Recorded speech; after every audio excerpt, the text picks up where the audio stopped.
ink-a-dink, ink-a-dink, ink-a-dink, ink-a-dink, ink-a-dink, ink-a-dink, ink-a-dink, ink-a-dink, ink-a-dink.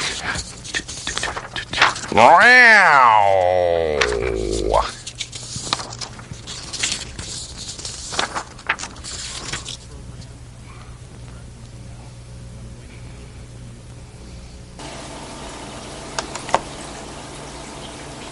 Blessed Sunday morning to you. Welcome to Basil BuddhaCat Presents. And Basil BuddhaCat in his customary spot with his plumage. He's got his peacock feathers. He's got the underlayment feathers that hold everything up. He's got the back feathers. He's got his iridescent plumage that peacocks like to display. And when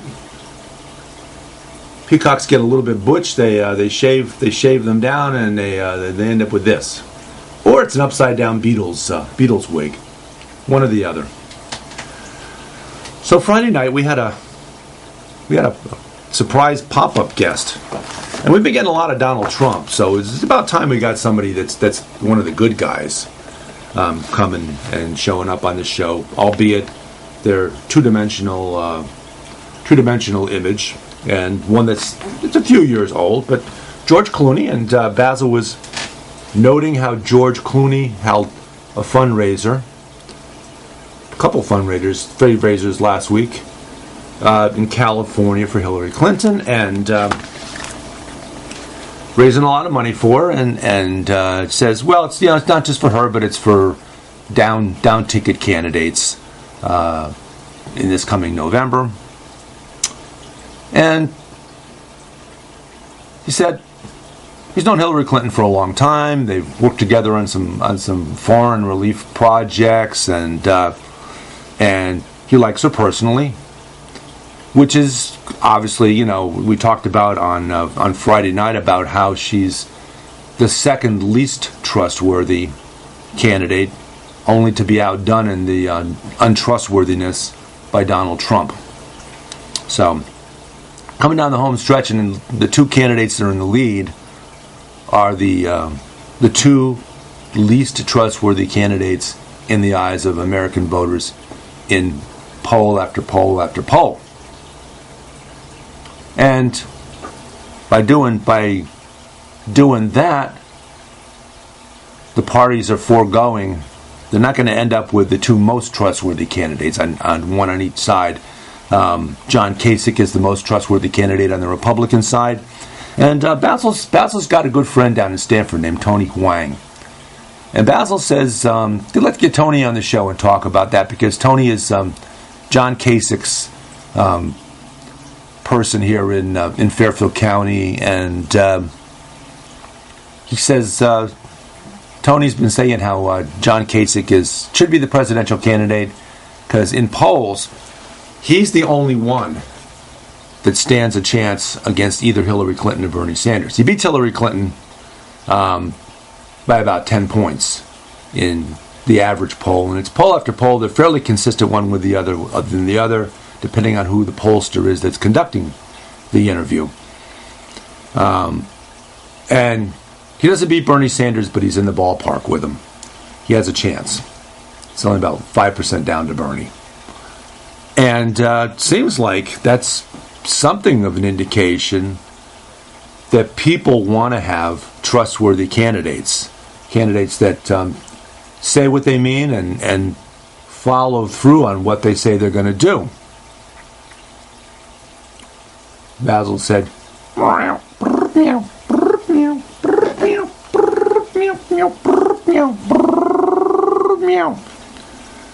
said, enough talking. Let me see that George Clooney again. He's a pretty good-looking guy. There you go. Okay, yep.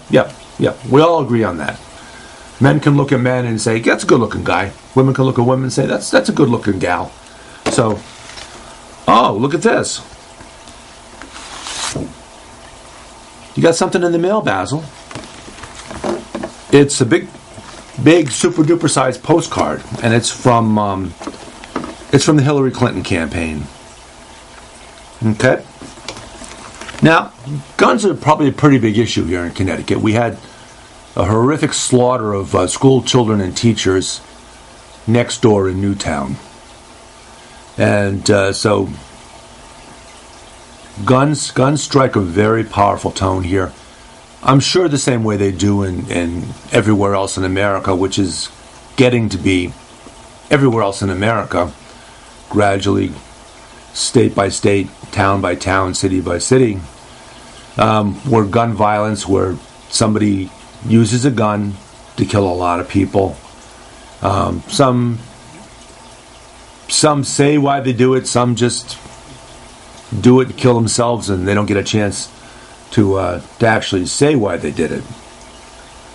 But so here we are. It's in Connecticut, right next to Newtown, and Connecticut passed a very strong gun law after that horrific killing in Newtown.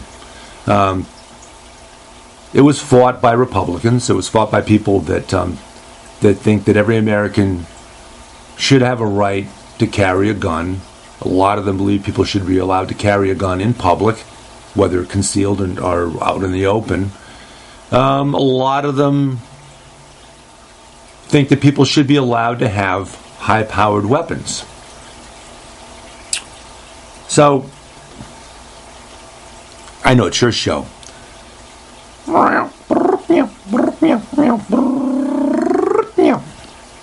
Okay, he said, talk about the law and what it's done. Okay, so we passed the law in Connecticut, some good gun legislation. It didn't have as much in the way of provisions to deal with mental illness and helping people and giving people help before they do these horrific things. Letting them reach out and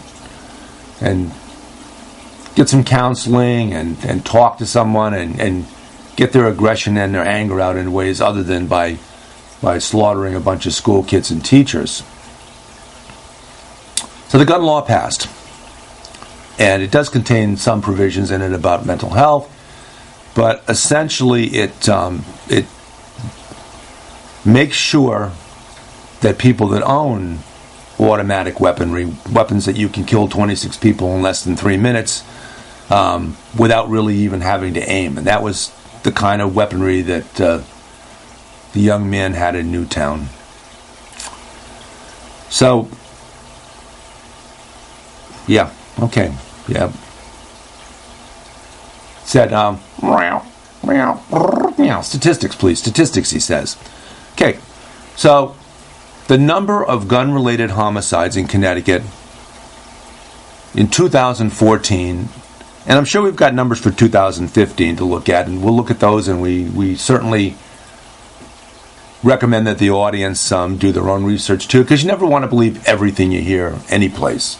You always want to do some fact checking and double checking and look to get at least a little bit closer to the truth than you get from listening to other people. But having said that, gun homicides in Connecticut in 2014 were half of what they had been in 2012. Now, some of them, of course, some of those in 2012 were the ones in Newtown. But even at that, gun homicides, even discounting that one horrific incident, gun homicides in Connecticut were half 2 years later, after the bill was passed. So really only had 1 year in place, 2014, because it was partly into 2013 when the bill was passed. But 2014, and this is a very serious topic, and not to be treated lightly. And it's important that we listen to our candidates and see which of those are in favor of reasonable. And I'm not sure if you can be unreasonable with gun legislation, because if it helps people, if it helps save lives, that's a good thing. But let's talk about gun measures that have been passed and what they've done in terms of effectively reducing gun homicides. So,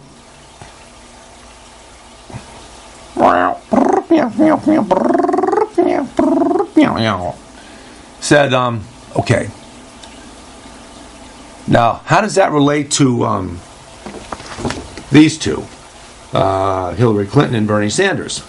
There's a postcard that's addressed to Basil and to Kristen and myself from Hillary for America in her campaign office in Hartford. Well, whether or not she has a campaign office in Hartford, it's from her. It's from her people. And it's paid for by, it's paid by Hillary for America. So it looks pretty authentic. But it doesn't, it does, doesn't it? It says right on here, it says the gun legislation in Newtown, the gun legislation in Connecticut that evolved out of the slaughter of kids and teachers in Newtown is completely favored by both Hillary Clinton and Bernie Sanders. Both of them are completely behind it. Both of them completely think it's a great piece of legislation, a model piece of legislation, and certainly worthy of plaudits to the Connecticut legislature for passing it. That's not what it says. It says, basically, that she's totally in favor of gun legislation and he's totally against it. Look at that. Huh.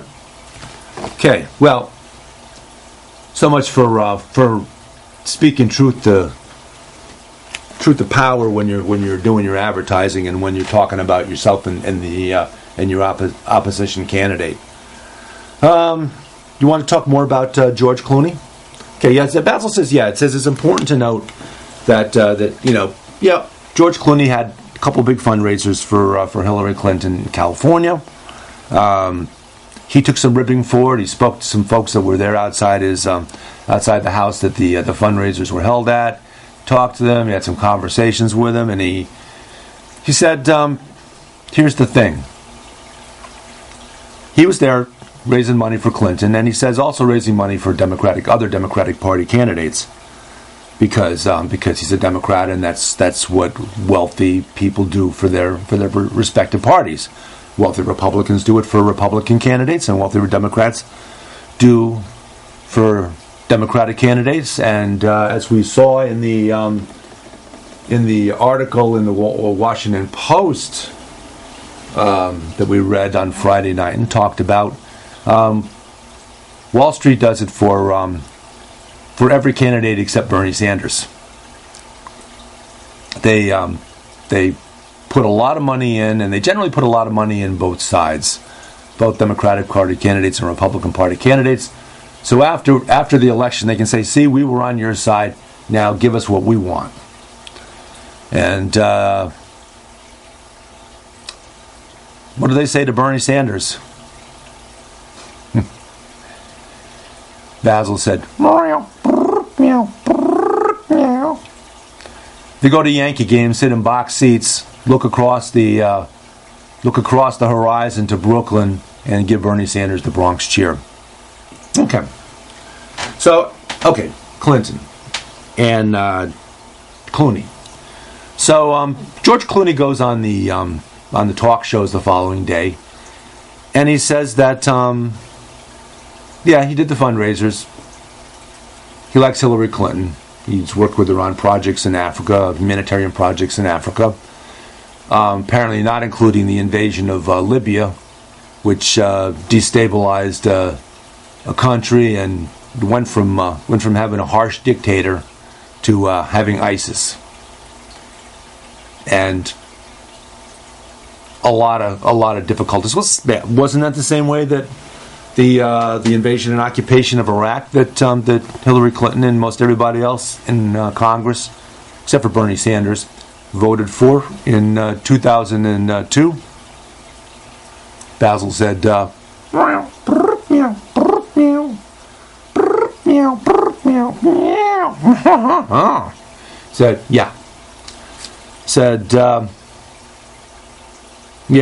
he's going to add something else. He's going to say, he got something else to say. He's going to say, I'll translate. said, yep, she voted for the invasion and occupation of Iraq. She said she was sorry about that about 2 years after it cost her the nomination for the Democratic Party back in 2008. She finally got around to saying, well, yeah, all right, so I was wrong, but everybody else did it, and so, I'm not the only one. Blame everybody else, except for that guy Bernie Sanders, because, besides, he's never going to run for president anyway, so I can say good things about him. Matter of fact, back in 1994, when Hillary Clinton was pushing what became known as Hillary Care, she had a number of photo ops, and who was right behind her, right there alongside her, with her, about the health care package that she was pushing, and eventually she gave up on because well, it wasn't the right time for it. Apparently, it couldn't pass through Republican Congress. Who was there, right next to her, right beside her? Bernie Sanders. So during one of the debates, she says, "Where were you when I was pushing for health care back in 1994? And Sanders said, I think I was right next to you in the picture. And certainly a minute later, people did a little checking and found, yeah, sure enough, that was him there, completely behind that progressive move to try to broaden health care coverage for Americans. Because at that point, we were only about 20 million Americans that were without health care coverage. The poorest Americans, Americans that had pre-existing conditions that the HMOs decided they weren't worthy of their coverage. And then, by the time President Obama ran for office, by the time that became an issue again, it had swelled to the point where we had 47 million Americans without health care coverage. And for the most part, most of them had never been to see a doctor, and that's a travesty, because preventative medicine, as we all know, preventative medicine is the best answer to keep people healthy. You deal with the problems before they arise. You go to a dentist to get your teeth looked at and taken care of. You go to a doctor for routine examinations, and stay healthy, so you don't have to worry about getting sick as much, ending up in the emergency room, which is the most expensive way, and is paid for by taxpayers. Seeing as the folks that came to Hillary's benefit that Clooney held, they don't generally pay taxes anyway, so what do they care? Okay, so Clinton goes on the talk shows, and he's asked, "What do you think of the raising, having these fundraisers and raising millions of dollars for candidates at these fundraisers?" And he says, "I think it's obscene." But he goes on to say, "It's obscene, but the only way that we can make it so I don't have to do any fundraisers ever again is by me doing fundraisers to a president that at least will hopefully put in the 9th Supreme Court justice, and maybe we can overturn this horrible Citizens United bill." Where, remember, the Supreme Court ruled that not just that money is politics, but basically that anybody can give any amount of money to any candidate they choose, or to anything or anyone they choose, and it's okay. And they were only asked, actually, by the plaintiff, the one that took the case to them. They're only asked to decide on a very narrow scope of campaign financing. And they took the opportunity, John Roberts took the opportunity, and then John Roberts has been he's on everybody's list for one thing or another or the other. He was the deciding vote in the Affordable Care Act, making sure that stayed in place. But at the same time, with Citizens United, when he read the majority opinion, he actually went well beyond what the plaintiff had asked for, and basically said money is free speech, and anyone can spend as much money as they want to on any candidate, And not even really that important that they divulge who they give their money to. You know, supposed to have a little anonymity in this world, and go ahead, give as much as you want, and if it buys elections, well, you know, and of course,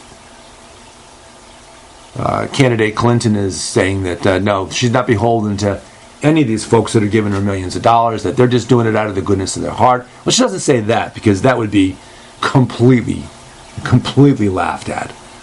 But the notion that they don't want anything in return from her should she be elected, the notion that there's nothing, that their expectations are not there for her to give them something back in return for their millions of dollars. Do you believe that? Basil said, ask the audience that, what do you, oh, okay. He whispered it, but I'm going to say it out loud. Said, ask the audience, do they believe that? Do they believe that a candidate that takes millions of dollars from someone, there are no strings attached, no expectations of something back in return for that individual? Make up your mind.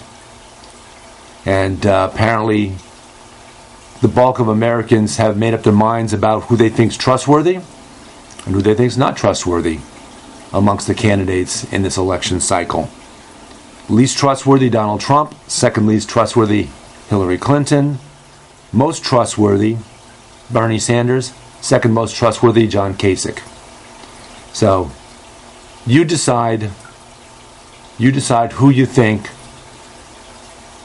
deserves your support. Which candidate deserves your support? Based on that and many other things. Okay. So, I'm getting tired. I mean, I'm exhausted. Do you mind if we show a little I know the Denver Broncos they're still in spring training in between Colorado Rockies games. They're in spring training and they're prepping for the next season. And we also have, of course, Walter and Oswald. And Oswald made an appearance in the first show. He's a bit shy, but he came on the show unwillingly, of course, and said hello.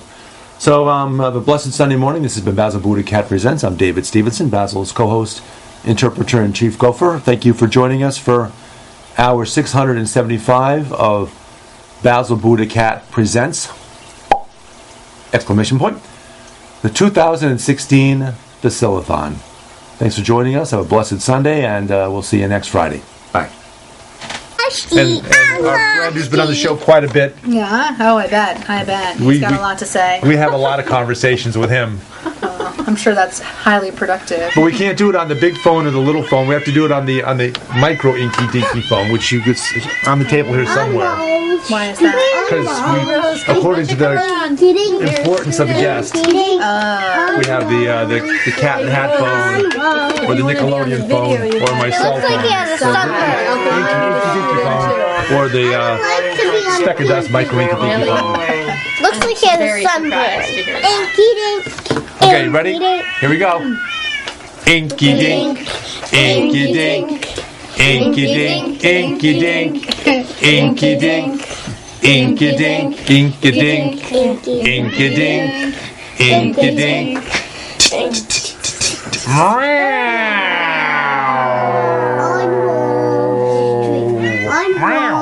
Okay, that'll do it. We don't get to sing our wonderful chorus on Wall Street with the rest? Oh, you want to sing that too? Okay. We could just sing the chorus.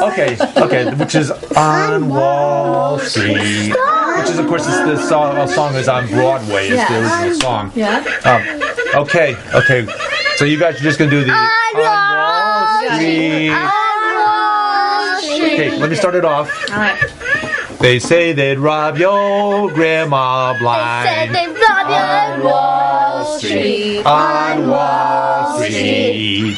Fritter away her Medicare. On Wall Street. On Wall Street. And Pharma Oil and their pet fox. Don't care if she lives in a box. On Wall Street, on Wall Street. So long as they wear platinum jocks. On Wall Street, on Wall Street.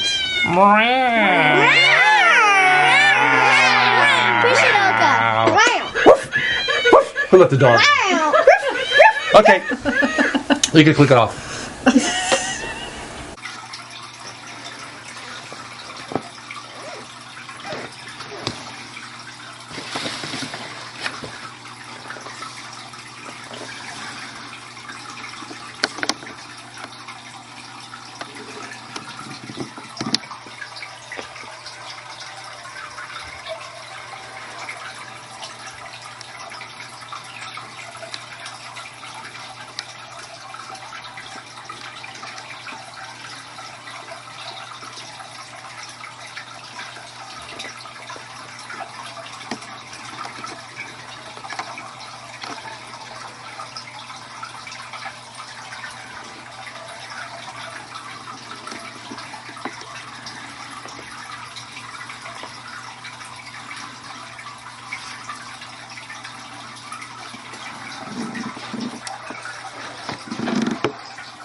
They say they'd rob your grandma blind on Wall Street, on Wall Street. Fritter her away her Medicare on Wall Street.